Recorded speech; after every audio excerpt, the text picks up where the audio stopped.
ছবিটা একটু দেখুন তো ভালো করে, কিন্তু এত কিছু ভাঙাচোরা ছড়িয়ে ছিটিয়ে রয়েছে চারধারে। বাড়িটারও বেশ বেহাল দশা।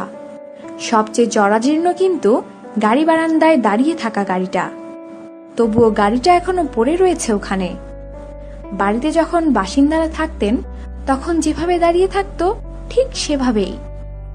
আসলে ভারতের বেঙ্গালুরুর সেন্ট মার্ক রোডের এই বাড়িটা থেকে একটা জিনিসও সরানো যায় না, তা সে যতই ভাঙাচোরা হোক। যারা এই বাড়িতে ঢুকে সরাবার চেষ্টা করেছেন কেউ বেঁচে থাকেননি।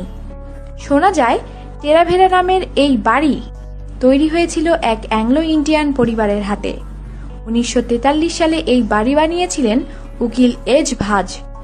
তার অবর্তমানে বাড়ির মালিকানা যায় দুই অবিবাহিতা বোন ভেরা আর দোলসের হাতে। ভেরা একটি স্কুলে ইংরেজি পড়াতেন, আর ছোট বোন দোলসের নেশার পেশা দুই ছিল পিয়ানো। দোলসেও ছিলেন দিদির মতো স্কুল শিক্ষিকা, তবে তিনি পড়াতেন না, পিয়ানো বাজানো শেখাতেন। এভাবেই সময় যায় সময়ের পিঠে। বয়স হয়ে আসে দুই বোনের এবং ঘনিয়ে আসে সেই মর্মান্তিক মুহূর্ত। সাল 2002। অভ্যাস মতো সেই রাতেও নিজেদের বাড়িতে ছিলেন দুই বোন। খেয়ে দিয়ে ঘুমাতে গিয়েছিলেন যে যার নিজের ঘরে। গাড়ি বারান্দায় দাঁড়িয়েছিল গাড়িটাও।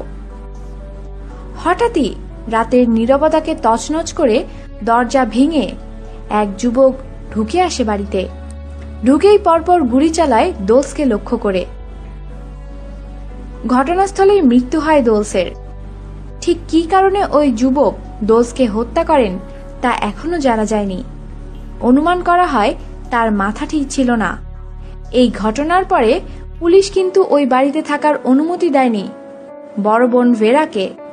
নিরাপত্তার স্বার্থে তাকে অন্যত্র নিয়ে যাওয়া হয়, আর দোলসকে কবর দেওয়া হয় ওই বাড়ির বাগানেই। আসবাব ফাঁকা বাড়ি, গাড়ি বারান্দায় দাঁড়িয়ে থাকা গাড়ির সঙ্গে মাটির নিচে অনাদরে শুয়ে থাকেন দোলসে। সেই শুরু। তারপর থেকে অনেকেই ওই বাড়িতে গভীর রাতে শুনেছেন পিয়ানোর টুংটাং, শুনেছেন ফাঁকা ঘরে কারো চলাফেরার আওয়াজ। কেউ যেন পা টেনে টেনে হাঁটছেন, ঠিক যেভাবে হাঁটতেন দোলসে। কখনো বা আবার হঠাৎ হঠাৎ জ্বলে উঠে গাড়ির হেডলাইট, কোনো কারণ না থাকা সত্ত্বেও। বলাই বাহুল্য, এসব শুনে যথেষ্ট মর্মাহত হয়েছিলেন ভেরা।